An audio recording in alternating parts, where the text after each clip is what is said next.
ठीक है चलो, अब देखते हैं ये EIGRP का कंसेप्ट कि EIGRP होता क्या है। लास्ट टाइम राउटिंग के अंदर हम लोग ने एक राउटिंग देखा था रिप का, ठीक है। राउटिंग के अंदर देखा था स्टैटिक राउटिंग और एक देखा था डिफॉल्ट राउटिंग, ठीक है। तो स्टैटिक, डिफॉल्ट और डायनामिक के अंदर रिप देखा था। अब अपने को देखना है EIGRP वाला पार्ट, ठीक है, कि EIGRP राउटिंग जो है वो कैसे होता है, क्या क्या चीजें उसके अंदर होती है, ठीक है। चलो, अब देखो जब भी हम लोग राउटिंग की बात करेंगे तो राउटिंग का मीनिंग क्या होता है, बेसिकली एक नेटवर्क से दूसरे नेटवर्क में डेटा भेजना, राइट। तो अब उसके लिए अपने पास अलग अलग एल्गोरिदम है, फिर अलग अलग राउटिंग मेथड्स है, ठीक है। तो उसमें से हम लोग डायनामिक के ऊपर काम कर रहे हैं अभी। और डायनामिक के अंदर स्पेसिफिकली अगर देखने जाओगे तो उसके अंदर है मेरे पास अभी हाइब्रिड प्रोटोकॉल, ठीक है। तो हाइब्रिड का मीनिंग क्या होता है, मिक्स कॉम्बिनेशन ऑफ टू और मोर, बराबर। तो ये जो EIGRP प्रोटोकॉल है, EIGRP के अंदर IGRP का एक पार्ट है और दूसरा पार्ट है इसके अंदर OSPF का। तो ये दोनों से मिलकर बना हुआ है ये EIGRP।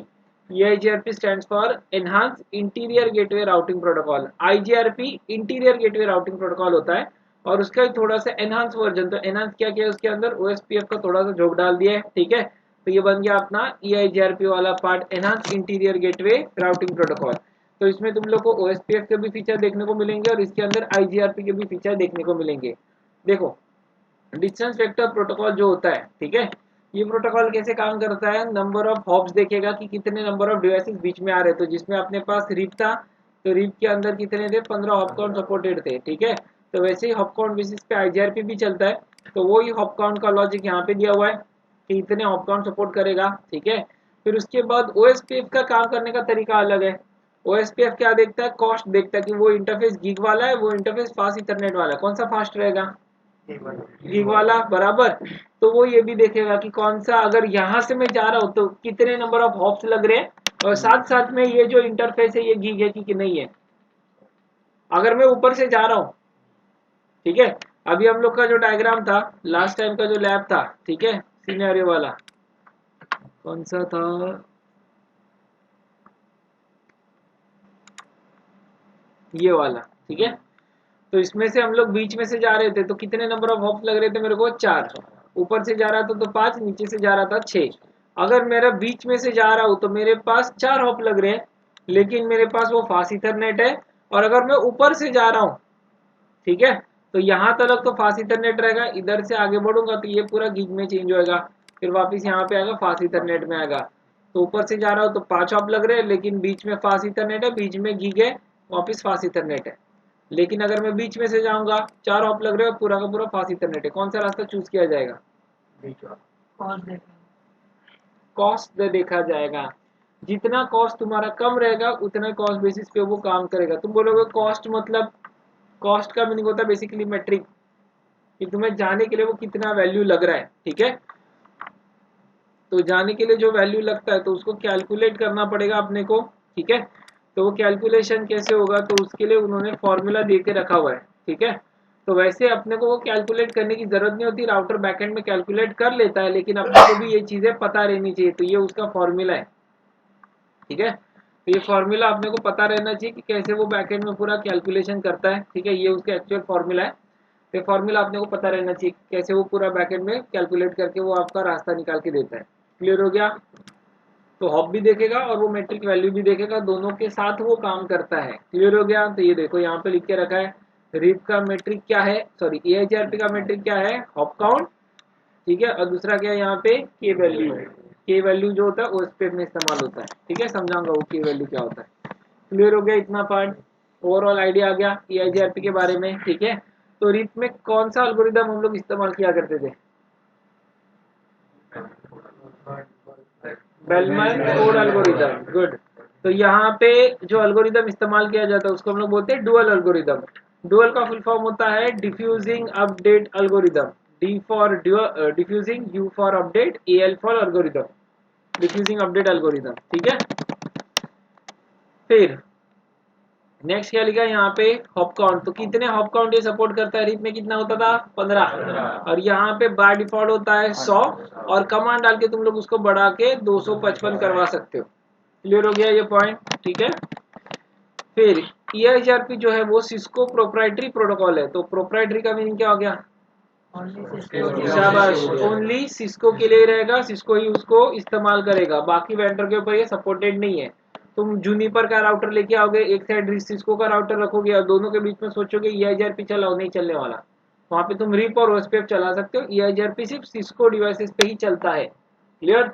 तो सिस्को का फायरवॉल, सिस्को का लेयर 3 स्विच और सिस्को का राउटर, ये इनके ऊपर ही EIGRP सपोर्टेड होगा। क्लियर हो गया?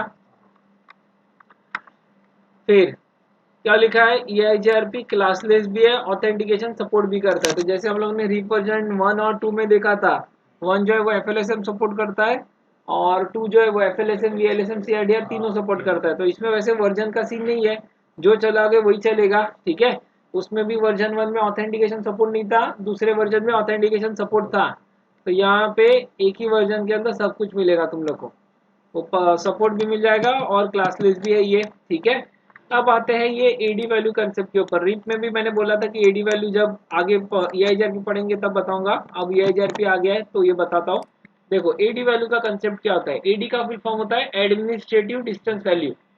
कितना दिया इसका वैल्यू, रिप का कितना था, ठीक है। तो अब ये 90 और 120 का कंसेप्ट क्या है वो समझो। अब जैसे मेरे पास ये पूरा लैब है, ठीक है, अब ये जो लैब है इसके अंदर मैंने रिप भी कॉन्फ़िगर किया, तो रिप के भी रास्ते आ गए, EIGRP भी कॉन्फ़िगर करूंगा तो EIGRP भी हो जाएगा। तो मेरे को बताओ, अगर डेटा पीसी ने जनरेट किया 1.1 ने, किधर जाना है इसको, 2.1 के पास, वो डेटा किधर भेजेगा, राउटर के पास, राउटिंग टेबल देखेगा। बट राउटिंग टेबल के अंदर कौन सा रूट वो स्टोर करेगा, रिप का करेगा कि EIGRP का करेगा? दो अलग अलग तुम्हारे पास राउटिंग प्रोटोकॉल है, बोलो कौन सा वो रास्ता स्टोर करेगा? एक ही रास्ता स्टोर करता है वो, राउटिंग टेबल जो होता है वो एक ही बेस्ट रास्ता देगा। प्रोटोकॉल कोई भी हो सकता है लेकिन वो एक ही बेस्ट रास्ता देगा। तो कौन सा बेस्ट रास्ता देगा, EIGRP देगा। ठीक है, क्यों? गुड, एडी वैल्यू कम है। देखो यहाँ पे एडी वैल्यू का लॉजिक क्या होता है कि जैसे मैंने बोला कि मैंने रिप भी कॉन्फ़िगर किया हुआ है, EIGRP किया हुआ है, तो रिप का एडी वैल्यू है 120, EIGRP का कितना एडी वैल्यू 90। ठीक है, तो जिसका एडी वैल्यू कम रहता है ना वो राउटिंग प्रोटोकॉल चूज करेगा। एडी वैल्यू का कंसेप्ट तब काम में आता है जब तुम्हारे पास मल्टीपल राउटिंग मेथड्स है या फिर अलग अलग राउटिंग प्रोटोकॉल चल रहे हैं, जैसे रीप चल रहा है, EIGRP चल रहा है, OSPF चल रहा है, स्टैटिक राउटिंग चल रहा है। तो अभी इसमें से वो कौन सा रास्ता चूज करेगा, तो वो डिपेंड करता है तुम्हारे अलग अलग राउटिंग मेथड के ऊपर कि तुमने कौन सा किया हुआ है। तो हर एक राउटिंग मेथड का अपना अपना एडी वैल्यू दिया जाता है। क्लियर हो गया? स्टैटिक का एडी वैल्यू कितना है, किसी को आइडिया? पुराने चावल उन लोगों ने बोला, ठीक है। ये देखो, ये एडी वैल्यू का टेबल बना के रखा है मैंने, ये बुक में लिख लेना बाद में। ठीक है, देखो डायरेक्टली कनेक्टेड का वैल्यू होता है 0, जो सी करके दिखाता है ना तुम लोग को, तो उसका वैल्यू होता है 0। स्टैटिक रूट का कितना होता है वैल्यू 1। फिर तुम लोग के पास EIGRP आएगा जो हम लोग अभी सीख रहे हैं, तो वो उसका एडी वैल्यू होता है 90। तो जो हम लोग EIGRP सीख रहे हैं उसको बोलते हैं इंटरनल EIGRP, और एक होता है एक्सटर्नल EIGRP जो फिलहाल तुम लोग के काम का नहीं है, वो वैल्यू कितना है 170। फिर उसके बाद OSPF है, IGRP तो इस्तेमाल नहीं करते, OSPF है, कितना है उसका वैल्यू 110। ISIS भी हम लोग इस्तेमाल नहीं करते, रिप इस्तेमाल करते, उसका वैल्यू कितना है 120। तो इसमें directly connected, static route, internal EIGRP, OSPF और रिप। तो रिप का वैल्यू जो है वो सबसे ज्यादा है ऐसे देखने जाओगे तो। क्लियर हो गया? तो अब मेरे को बताओ, अब अगर मेरे राउटर के ऊपर रिप भी चल रहा है, OSPF चल रहा है, रिप और OSPF, तो वो कौन सा राउटिंग मेथड इस्तेमाल करेगा? क्यों? कितना है? हाँ 110 है, ठीक है। तो उस हिसाब से वो OSPF को चूज करेगा। अगर मेरे पास OSPF और स्टैटिक राउटिंग है, क्यों? 1 है। क्लियर? अगर मेरे पास EIGRP और मेरे पास OSPF है, कितना है उसका? शाबाश, क्लियर हो गया? तो मल्टीपल राउटिंग मेथड्स रहेंगे तब जाके वो काम में आता है एडी वैल्यू का कंसेप्ट। क्लियर हो गया? ठीक है। अब यहाँ पे EIGRP जो है वो किसी के अंडर काम नहीं करता। अगर तुम लोग रिप देखोगे, रिप जो है वो किसी के अंडर काम करता है। किसके अंडर काम करता है रिप? स्टैटिक के अंदर काम। इधर से झोल चालू हो रहा है।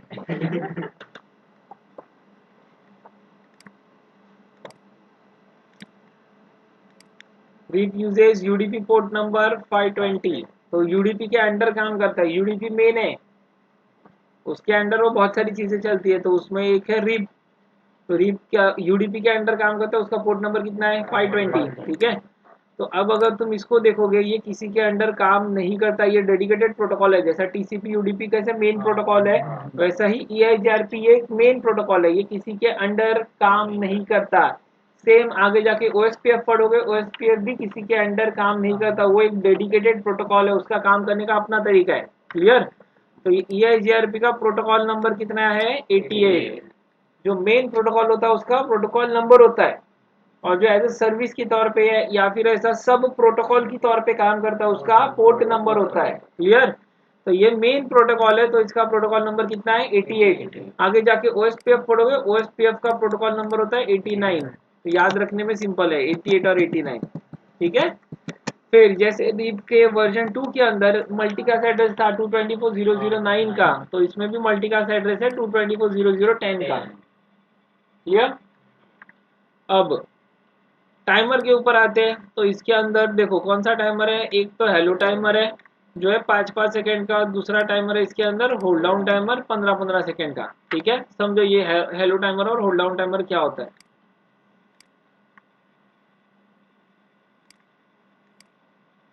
ये एक राउटर है मेरे पास, ये है मेरे पास दूसरा राउटर, दो राउटर्स के बीच में मैंने खींच दिया कनेक्टिविटी। ये हो गया अपना EIGRP, दोनों के बीच में कॉन्फ़िगर है।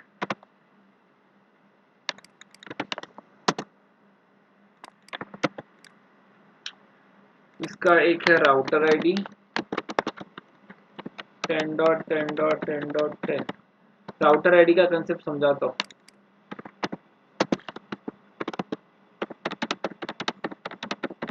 ठीक है। तो जैसे ही तुम लोग EIGRP कॉन्फ़िगर कर देते हो तो दोनों के बीच में कनेक्टिविटी बन जाएगा। ठीक है। तो जब EIGRP चालू हो जाता है तो ये क्या करते हैं, एक दूसरे को चेक करने के लिए, वेरिफिकेशन के लिए इन लोग क्या भेजते हैं, एक दूसरे को हेलो मैसेजेस भेजते हैं। ठीक है। तो यहाँ पे ये सोर्स एड्रेस में लेगा 10.10.10.10। ठीक है। और डेस्टिनेशन एड्रेस में क्या लेगा 224.0.0.10। क्लियर? तो सोर्स एड्रेस में खुद का राउटर आईडी, डेस्टिनेशन एड्रेस में क्या लगाएगा वो 224.0.0.10 मल्टीकास्ट एड्रेस। क्लियर हो गया? तो मैं क्या कर रहा हूँ, उसको हेलो कर रहा हूँ, तो हेलो का रिप्लाई क्या आएगा? हेलो का रिप्लाई हेलो। हेलो ही आएगा, ऐसा ही बोला वो। आता रहेगा ना हेलो के सामने, हेलो के सामने हेलो का ही रिप्लाई आता है। ठीक है, हाय नहीं आता। तो अब ये अपना सोर्स एड्रेस लगाएगा 10.10.10.10 और 224.0.0.10। ठीक है। तो इन लोग क्या इस्तेमाल कर रहे हैं, अपने अपने राउटर आईडी का इस्तेमाल कर रहे हैं एक दूसरे को इन्फॉर्मेशन भेजने के लिए। ठीक है। तो मैंने पहला हेलो भेजा, फिर सामने से ऑन द स्पॉट रिप्लाई भी आ गया। तो मैंने जो पहला हेलो भेजा तो वो कुछ इस तरीके का रहेगा। क्लियर हो गया ये पॉइंट? ये एड्रेस से बुक किया क्योंकि वही इस्तेमाल होता है। अभी तुम्हें सामने, अभी पहली बार कनेक्शन बनाया ना तुमने उसके साथ, तो तुम्हें उसका एड्रेस पता रहेगा क्या? तो तुम बोलोगे सर ब्रॉडकास्ट इस्तेमाल करो ना, ब्रॉडकास्ट एड्रेस। वैसा नहीं होता यहाँ। यहाँ पे बोला ना EIGRP है, वो डेडिकेटेड अलग से प्रोटोकॉल है, उसका अपना काम करने का तरीका है। तो वहाँ पे वो ये वाली चीज इस्तेमाल करता है कि मैं यही चलाएगा, मेरे को यही समझता है, मैं यही चलाएगा। क्लियर? समझाइए। हेलो हेलो मैसेज आएगा। ठीक है। अब उसके बाद क्या दिया हुआ है यहाँ पे, नेक्स्ट टाइमर कौन सा दिया हुआ है, होल्ड डाउन टाइम। तो होल्ड डाउन टाइमर कितना दिया हुआ है, 15 सेकेंड का। ठीक है। तो जब बुक में नोट्स वगैरह बनाओगे तो ये हेलो टाइमर अलग से लिखना, फिर इसके बाद वापस होल्ड डाउन टाइमर लिखना है। ठीक है। तो देखो अब ये मेरा हेलो टाइमर चल रहा था, अब मैंने हेलो किया तो सामने से हेलो आना चाहिए था मुझे, लेकिन हेलो नहीं आया। ठीक है, तो मैं क्या करता हूँ 5 सेकंड वेट करूंगा, 5 सेकंड बाद वापस उसको क्या भेजूंगा, मैं हेलो भेजूंगा। ठीक है, तो लेट से मैंने ये पहला मैसेज भेजा 00 आवर्स 00 मिनट और 0 फर्स्ट सेकंड के ऊपर। ठीक है, फिर मैं वेट करूंगा 5 सेकंड के लिए, 5 सेकंड मैंने वेट किया, रिप्लाई आना चाहिए था, नहीं आया। तो 1 2 3 4 5 छठे सेकंड पे मैं भेजूंगा 00 आवर्स 00 मिनट और 06 सेकंड के ऊपर मैंने भेजा।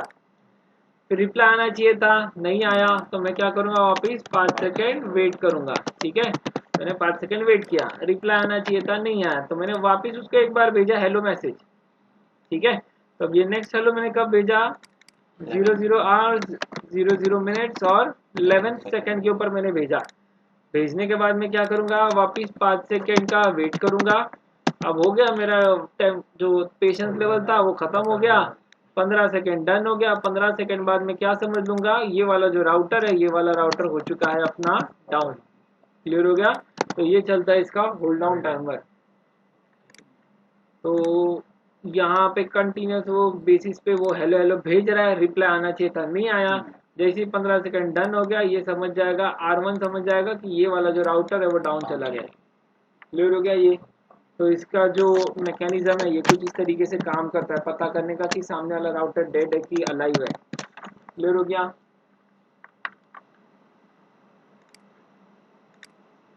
तो ये हेलो टाइमर समझ में आ गया, होल्ड डाउन टाइमर समझा। अब किसी ने इंटरव्यू में पूछा EIGRP को कैसे पता चलता है कि सामने वाला राउटर चालू है कि बंद है। हाँ, तो वो कंटिन्यूस हेलो हेलो भेज के देखता है कि बाबा वो डिवाइस चालू है कि नहीं है। तो उसका 15 सेकंड मैक्सिमम वेट पीरियड रहेगा, उसके बाद वो समझ जाएगा कि ये जो सामने वाला डिवाइस है डाउन हो चुका है। क्लियर। होल्ड डाउन टाइमर को डेड टाइमर भी बोला जाता है, डेड टाइमर या फिर डेड इंटरवल। ठीक है, एक ही चीज के दो चार नाम है। क्लियर। फिर इसके बाद देखो इसके अंदर अपडेट जो जाता है उसको हम लोग क्या बोलते हैं, इंक्रीमेंटल अपडेट। पहली बार जब दोनों के बीच में कनेक्टिविटी सेटअप होएगा तो ये पूरा का पूरा अपना राउटिंग टेबल इसको देगा, ये पूरा का पूरा राउटिंग टेबल अपना इसको देगा, ये पहली बार होगा तब। लेकिन जब बाद में कुछ चेंजेस हुआ तो बाद में अपडेट कब जाता है, जैसे रिप में अगर तुम अपडेट भेजोगे कितने टाइम पीरियड में जाता है रिप का अपडेट, 30 सेकंड में जाएगा, और हर 30 सेकंड में जाता है, कुछ चेंज हो या फिर ना हो। यहाँ पे वैसा सीन नहीं होता, यहाँ पे अगर नेटवर्क के अंदर कोई चेंज आया तो ही वो आगे अपडेट भेजेगा, अदरवाइज अपडेट नहीं भेजेगा, शांत रहेगा वो। उसको पता है उसके पास भी 4 है, मेरे पास भी 4 है, वापस भेजने की जरूरत नहीं है। कुछ भी चेंज हुआ, लेट सपोज इसके पास 4 अपडेट है, इसके पास 4 अपडेट है, तो यहाँ पे किसी ने वो नया नेटवर्क कॉन्फ़िगर किया था तो नया नेटवर्क आ गया, तो इधर वो हो गया +1, तो टोटल हो गए इसके पास कितने नेटवर्क, 5। तो इंक्रीमेंटल अपडेट का मीनिंग क्या है कि वो अभी अब ये इसका R1 का जिम्मेदारी है कि वो बाकियों को अपडेट करे, तो ये अपना अपडेट सामने वालों को देगा, लेकिन वो 5 अपडेट नहीं देगा। वो कितना अपडेट देगा कि ले भाई मेरे पास एक ही अपडेट हुआ है, तो तू भी वही रास्ता अपडेट कर ले।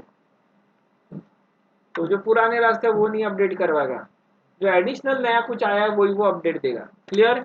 इन केस उसके पास 4 रास्ते हैं और ये वाला जो रास्ता है वो रास्ता डाउन हो गया। ठीक है, ये वाला रास्ता डाउन हो गया, तो ये -1 हो गया, तो ये उसको अपडेट देगा कि बाबा मेरे पास से जो एक रूट है वो एक रूट डाउन हो गया, तो तू भी अपनी इधर से वो रूट हटा दे, तो यहाँ से भी वो रूट माइनस हो जाएगा।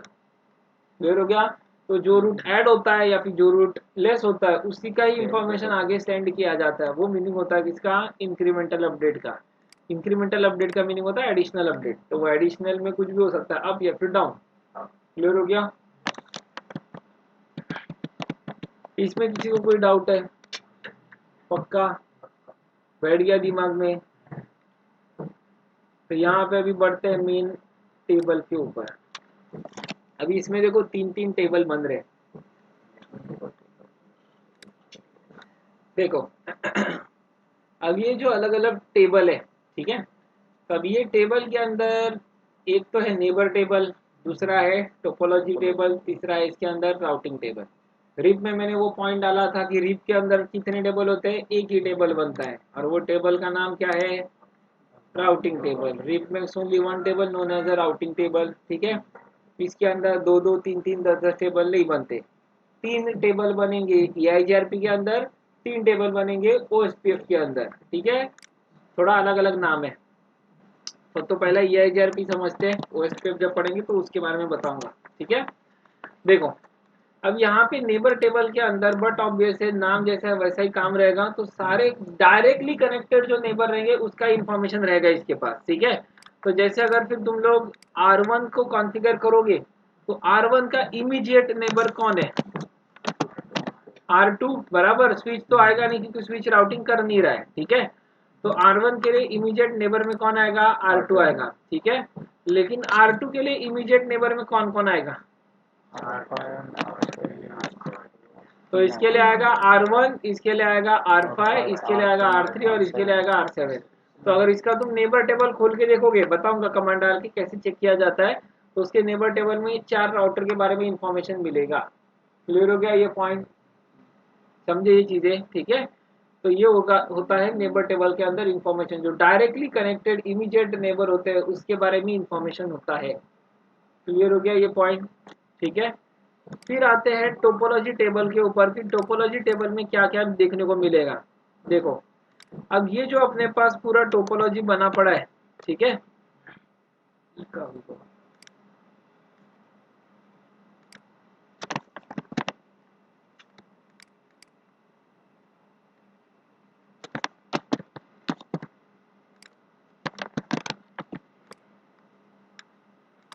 ठीक है, देखो अब ये जो अपने पास टोपोलॉजी है, R1 के पास अगर मैं R1 का राउटिंग टेबल देखूंगा या फिर अगर R1 से मैं चालू करूंगा तो R1 से मेरे पास 2.0 के पास जाने के लिए कितने रास्ते हैं?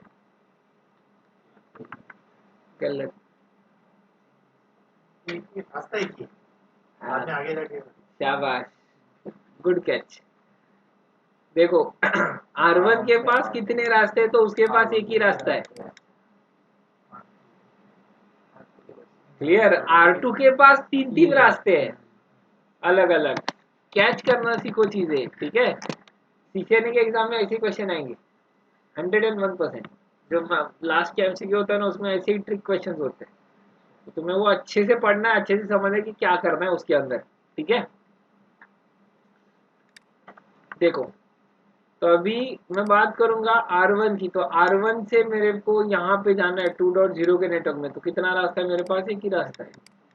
PC से भी अगर जाना रहेगा तो भी मेरे पास एक ही रास्ता है, क्योंकि जिस राउटर पे तुम लैंड करोगे उसी के पास खुद एक रास्ता है, राइट। लेकिन अगर मैं बात करूंगा R2 की, R2 के पास 3 रास्ते हैं, एक तो ये, एक ऊपर, एक नीचे वाला। तो अब 3 रास्तों में से वो कितने रास्ते स्टोर करेगा? अब अगर तुम रिप में देखोगे, रिप तो ऐसा कुछ स्टोर नहीं करता था, यहाँ पे ये कर रहा है। क्यों कर रहा है समझाता हूँ आगे। ठीक है, तो उसके पास 3 रास्ते। राउटिंग टेबल में कितने रास्ते आते हैं? 1 2 की 10? राउटिंग टेबल जो होता है अपने पास, शो आईपी रूट कमांड डालने के बाद राउटिंग टेबल दिखता है। तो रिप तो कॉन्फ़िगर किया ही है, तो उधर 2.0 के नेटवर्क में जाने के लिए उसने कितने रास्ते दिखाए थे? 1 रास्ता, 2 रास्ते, 3 रास्ते की 10 रास्ते दिखाए थे? एक ही रास्ता दिखाता है। राउटिंग टेबल का खासियत ही यही होता है कि वो हमेशा एक ही रास्ता दिखाएगा और सबसे बेस्ट रूट दिखाएगा। तो बेस्ट रूट तुम्हारे प्रोटोकॉल के हिसाब से भी हो सकता है, तुम्हारा वो मैट्रिक शेट्रिक सब कैलकुलेट करके एक ही रूट दिखाएगा। हाँ, कुछ सर्टन एक्सेप्शनल कंडीशन बनते हैं जहां पे 2 3 रास्ते भी हो सकते हैं, वो एक्सेप्शनल कंडीशन समझाऊंगा बाद में। लेकिन जनरली वो क्या करता है, एक ही रास्ता दिखाएगा, वन एंड ओनली, कि बाबा इधर हॉप कम है, यही तेरे लिए बेस्ट रास्ता। दूसरा तुम्हारे पास अलग तीसरा कोई रास्ता देगा ही नहीं, क्योंकि राउटर जो होता है वो नेबर टेबल देखता नहीं है, ना टोपोलॉजी टेबल देखता है। वो राउटर राउटिंग टेबल देखेगा डेटा भेजने के लिए। क्लियर हो गया? बाकी सब सारे जो टेबल है वो उसके सपोर्टिव में काम में आते हैं, सपोर्टिंग के लिए। क्लियर हो गया? अब इसके पास कौन सा बेस्ट रास्ता रहेगा इधर तक जाने के लिए? ऊपर नीचे की ये कौन सा रास्ता रहेगा? हॉप काउंट के हिसाब से देखोगे तो बीच वाला ना। यहाँ से जाओगे तो कितना हॉप लग रहा है? मेरे को 3 लग रहा है। ऊपर से जाऊंगा तो 4 लग रहा है, नीचे से जाऊंगा तो 5 लग रहा है। तो बेस्ट तो मेरे लिए यही माना जाएगा, बराबर। तो अगर तुम इसका राउटिंग टेबल देखोगे तो राउटिंग टेबल में तुम्हें यही रूट देखने को मिलेगा। बट अभी हम लोग सब समझ रहे हैं इसका टोपोलॉजी टेबल, ठीक है। तो टोपोलॉजी टेबल क्या बोलता है कि मैं ना दो रास्ते स्टोर करूंगा, तुम्हारे पास एक रास्ता होने दो, तुम्हारे पास दो रास्ते होने दो, तीन रास्ता होने दो, 10 रास्ते होने दो, चाहे 100 रास्ते क्यों ना होने दो, मैं मैक्स टू मैक्स कितना स्टोर करूंगा? दो, दो के ऊपर नहीं। क्लियर हो गया? तो अब इसके पास तीन रास्ते, तो इधर से जा रहा था तो मेरे को पास सर कितना है, तीन आ रहे थे ना हॉप, और ऊपर से जा रहा था तो मेरे पास आ रहे थे चार, नीचे से जा रहा था तो मेरे पास आ रहे थे पांच। तो अब ये दो रास्ते जो स्टोर करता है तो उसमें पहला रास्ता कौन सा होएगा? तीन वाला रहेगा, ठीक है। और दूसरा रास्ता कौन सा रहेगा मेरे पास? फोर वाला, बराबर। तो ये जो पहला रास्ता होता है इसको हम लोग बोलते हैं प्राइमरी रूट, दूसरा रास्ता होता है इसको हम लोग बोलते हैं सेकेंडरी रूट। अब इसको EIGRP के लैंग्वेज में तुम लोग समझोगे तो EIGRP के लैंग्वेज के अंदर प्राइमरी रूट को हम लोग बोलते हैं सक्सेसर रूट। क्या बोलेंगे उसको? Successor route. और जो सेकेंडरी रूट होता है उसको हम लोग बोलते हैं फिजिएबल सक्सेसर रूट।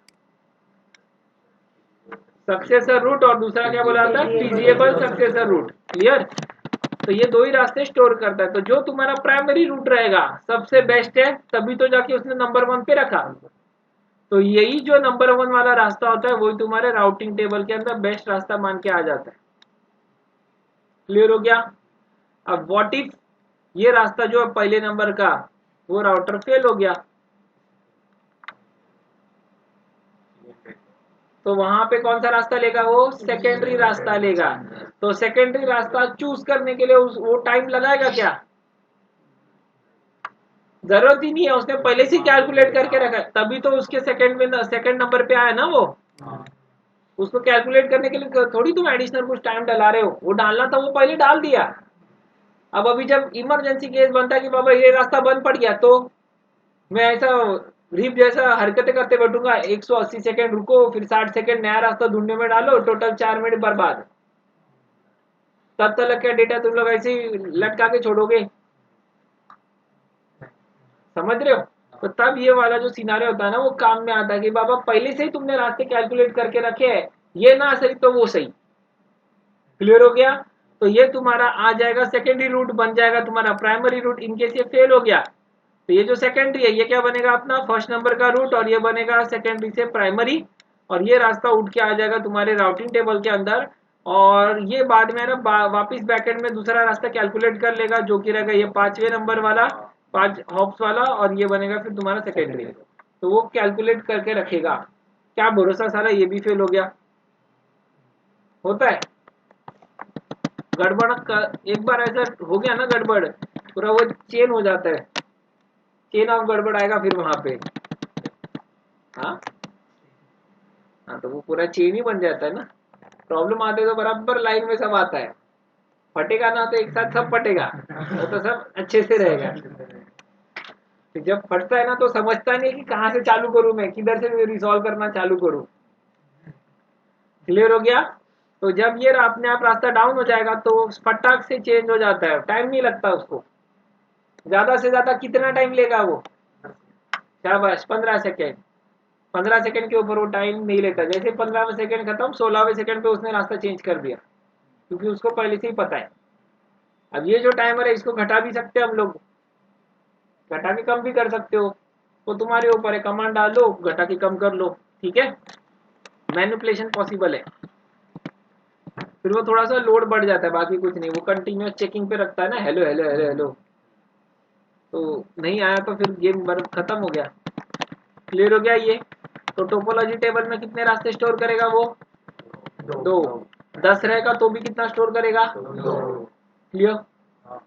प्राइमरी, दूसरा सेकेंडरी। प्राइमरी को क्या बोलोगे? सेकेंडरी को परफेक्ट।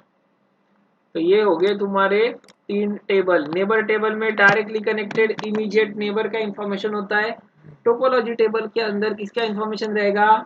दो बेस्ट रूट का इंफॉर्मेशन रहेगा डेस्टिनेशन तक पहुंचने के लिए। डेस्टिनेशन कुछ भी हो सकता है, ठीक है। तुम अभी किधर थे? R2 पे थे ना, तो ये जरूरी नहीं कि R2 से तुम्हें 2.0 के पास जाना है तो वही तुम्हारा डेस्टिनेशन। तुम्हारे लिए डेस्टिनेशन ये भी बन सकता है। तो नेटवर्क के अंदर जितने भी पॉसिबल रूट्स है, हर एक रूट तक जाने के लिए वो कितने रास्ते स्टोर करेगा? 2। क्लियर हो गया? ये नहीं कि सिर्फ 2.0 के लिए जाना है तो 2 होगा तो 2, 3 होगा तो भी 2, 1 रहेगा तो कितना स्टोर करेगा? 1 ही स्टोर करेगा। ऑब्वियस सी बात है, 1 रहेगा तो 2 नहीं लेके आएगा वो। दुकान पे गए, ये चिप्स कितने का अंकल? 10 रुपया। ये लो 20 रुपया। ठीक है, ये इतना नहीं करने का। शेख नहीं है तुम लोग। यूट्यूब पे देखा कि नहीं वो वीडियो?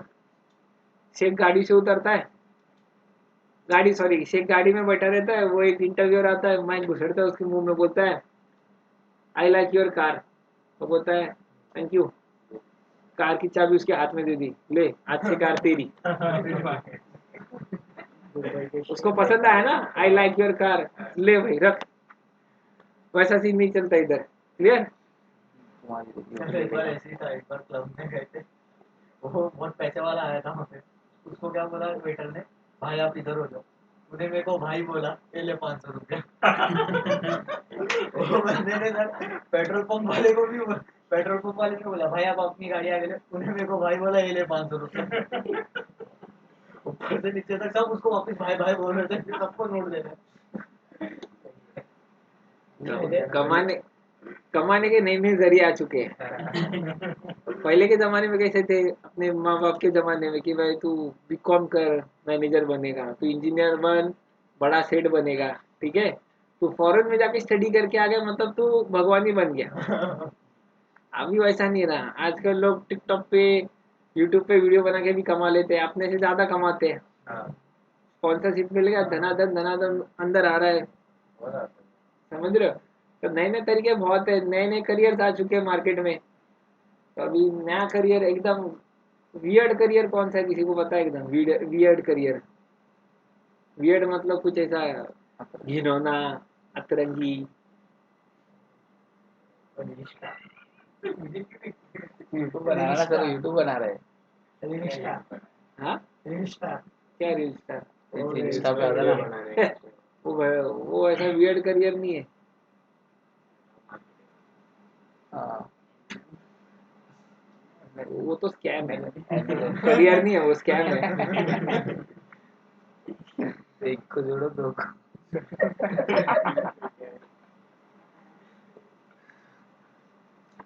किसी को पता है? आपको सिर्फ 2 जोड़ना आ गया, आपका चेन कुछ नहीं चेन तैयार होता, कोई रेडी नहीं होता। ये उसी को बना सकते जिसका नहीं ये चीजें समझती नहीं है, पता नहीं होती।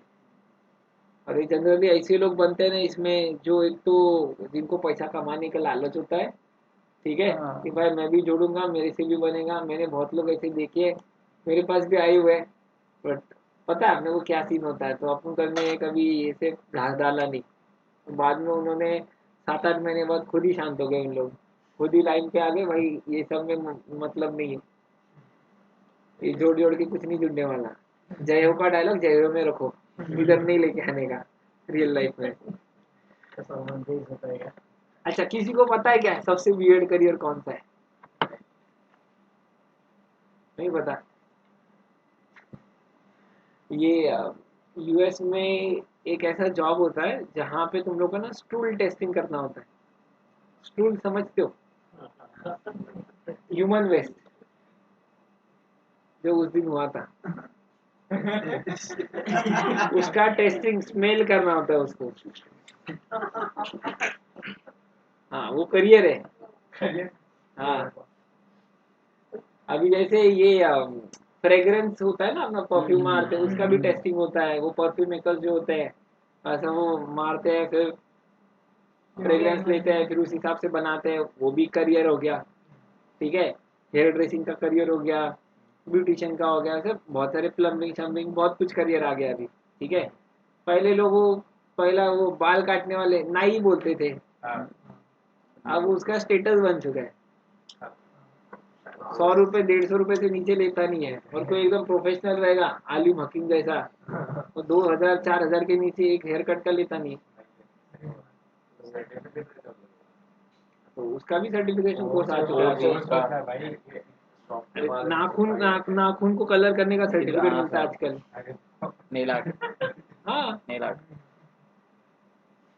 अरे कितना अलग अलग आ चुका है। टैटू बनाते हैं,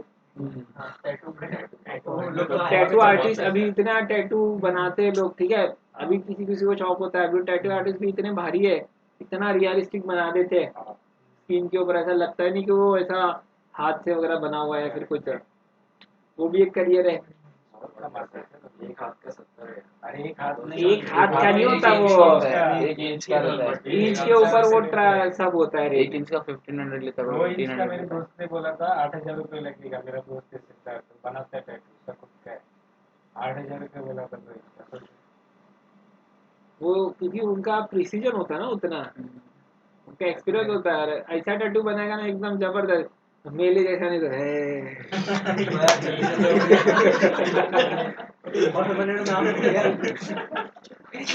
तो थप्पा आता ना, तो थप्पा मार देता ना मेहंदी वाला। वो नहीं, वो करियर नहीं है।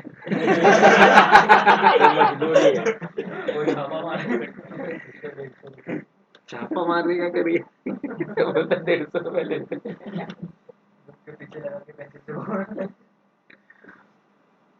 एक से करियर है, अभी लोग एक्सप्लोर कर सकते हैं।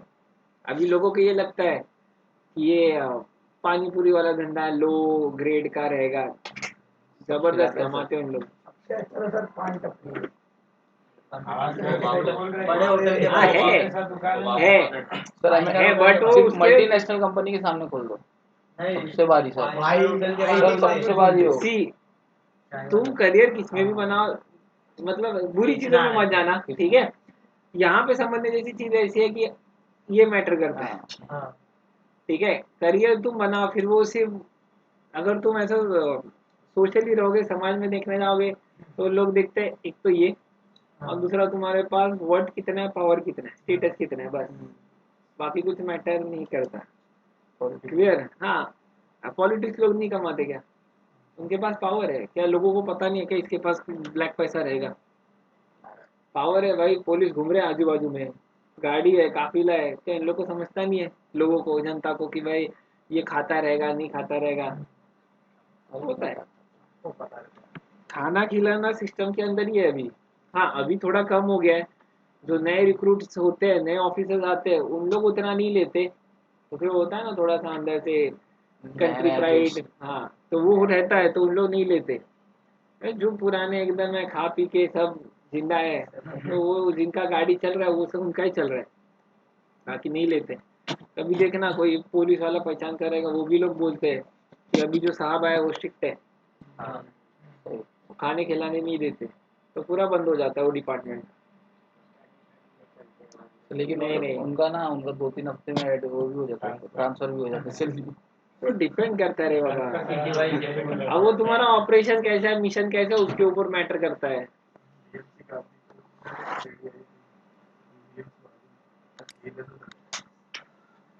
ठीक है, चलो, ये 3 टेबल समझ में आ गए, ठीक है।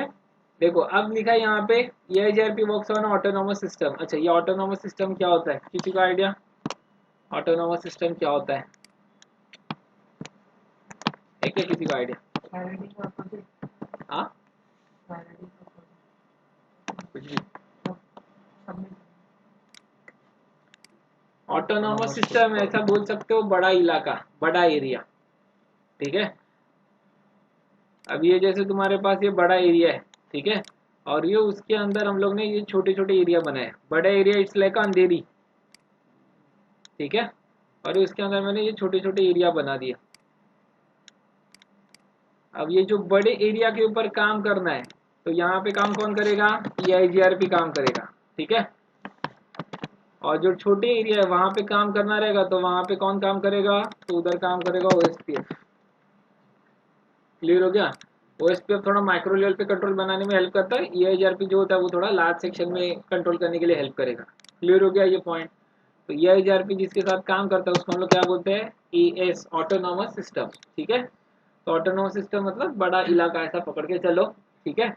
फिर यहाँ पे कंसेप्ट होता है वाइल्ड कार्ड मास का। सब नेट मास लिखते हैं, उसका ही ये उल्टा काम होता है।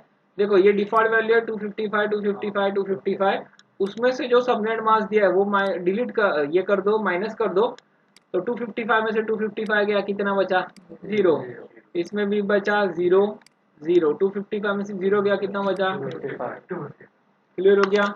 तो अभी जैसे 252 रहेगा, वो माइनस को दो 255 में से, कितना बचा 3, तो वो 0.0.0.3 ये तुम्हारा वाइल्ड कार्ड मार्क्स बन गया। तो जैसा सबनेट मार्क्स दिया है उसको ये डिफॉल्ट वैल्यू में से माइनस कर दो, तो तुम्हारा निकल के आएगा वाइल्ड कार्ड मार्क्स। तो सबनेट मास्क का इस्तेमाल होता है नेटवर्क को डिफाइन करने के लिए, और वाइल्ड कार्ड मास्क का इस्तेमाल होता है होस्ट को डिफाइन करने के लिए। अभी जैसे मैंने बोला कि 0.0.0. कितना बना, 3 बना था, तो इसका मीनिंग क्या कि ये लास्ट ऑक्टेट के अंदर 4 होस्ट आएंगे, 0 1 2 3, क्लियर हो गया।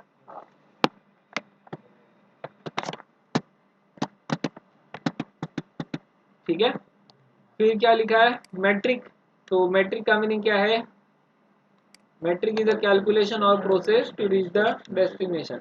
तो डेस्टिनेशन तक पहुंचने के लिए हम लोग इसका काम करेंगे, काम में लेंगे, मतलब ये वर्ड है, और यहाँ पे उसका मैट्रिक क्या होता है, हॉप काउंट, और दूसरा क्या वर्ड है यहाँ पे, के वैल्यूज।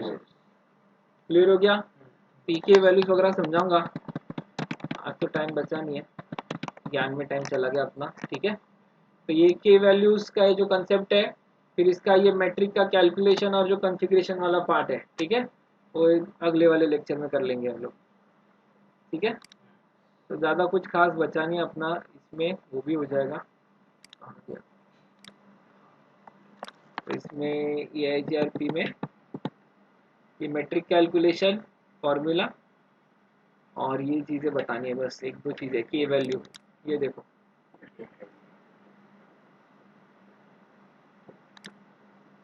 के वैल्यू बता ही देता हूँ, ये देखो के वैल्यू है K1 K2 K3 K4 K5, bandwidth, load, delay, reliability और MTU। बैंडविड्थ मतलब कितने स्पीड से वो डेटा जाएगा, लोड मतलब जितना ज़्यादा वो लोड रहेगा इंटरफेस के ऊपर, केबल तुम्हारी लिंक के ऊपर, तो उतना ज़्यादा डिले आएगा, जितना ज़्यादा लोड उतना ज़्यादा डिले, उतना वो कम रिलायबल माना जाएगा। क्लियर हो गया। तो रिलायबल इन द सेंस कि उधर भरोसा कितना है कि ये लिंक से जाऊंगा तो पहुंचूंगा जल्दी, कि वो लिंक से जाऊंगा पहुंचूंगा जल्दी। गूगल मैप खोलते वो दिखाता है ना, रेड कलर, ग्रीन कलर, तो रेड कलर मतलब इधर ज्यादा ट्रैफिक है, ग्रीन कलर मतलब इधर कम है, इधर से सेफ्टी तुम निकल सकते हो। तो एकदम ट्रैफिक ज्यादा रहेगा तो डिले भी आएगा, और डिले आएगा तो तुम्हारा रिलायबिलिटी कम होएगा। ट्रैफिक कम, डिले कम, रिलायबिलिटी ज्यादा। और ये MTU एक होता है, ये मैक्सिमम ट्रांसमिशन यूनिट, ठीक है। तो ये जो MTU होता है, तो इसका काम क्या होता है, बेसिकली वो बताता है कि तुम्हारा एट ए टाइम कितना डेटा पास होगा। तो जनरली ये साइज होता है 1500 बाइट का, ठीक है। तो 1500 बाइट का डेटा एट ए टाइम वो पास करेगा, क्लियर। तो वो एक होता है MTU वाला। तो अब हम लोग जब काम करेंगे ना, तो वो जो फॉर्मूला है अपना, इसमें देखो एक तो लगेगा तुम लोग को बैंडविड्थ और दूसरा लगेगा डिले, मतलब K1 और K3 वैल्यू लगेगा तुम लोग को, बैंडविड्थ और दूसरा डिले। लोड, रिलायबिलिटी और MTU पहले इस्तेमाल होता था, अब नहीं इस्तेमाल होता, वो सिर्फ है के वैल्यू के नाम पे अभी, क्लियर। तो ये वीडियो अपलोड कर देता हूँ, तो ये सारी चीज़ें लिख लेना अपने इसमें, फिर कल के लेक्चर में हम लोग इसका कैलकुलेशन और वो वाला पार्ट करेंगे कॉन्फ़िगरेशन का, ठीक है। और एकदम इसका तगड़ा पढ़ाई चालू ही कर देना अभी, ठीक है।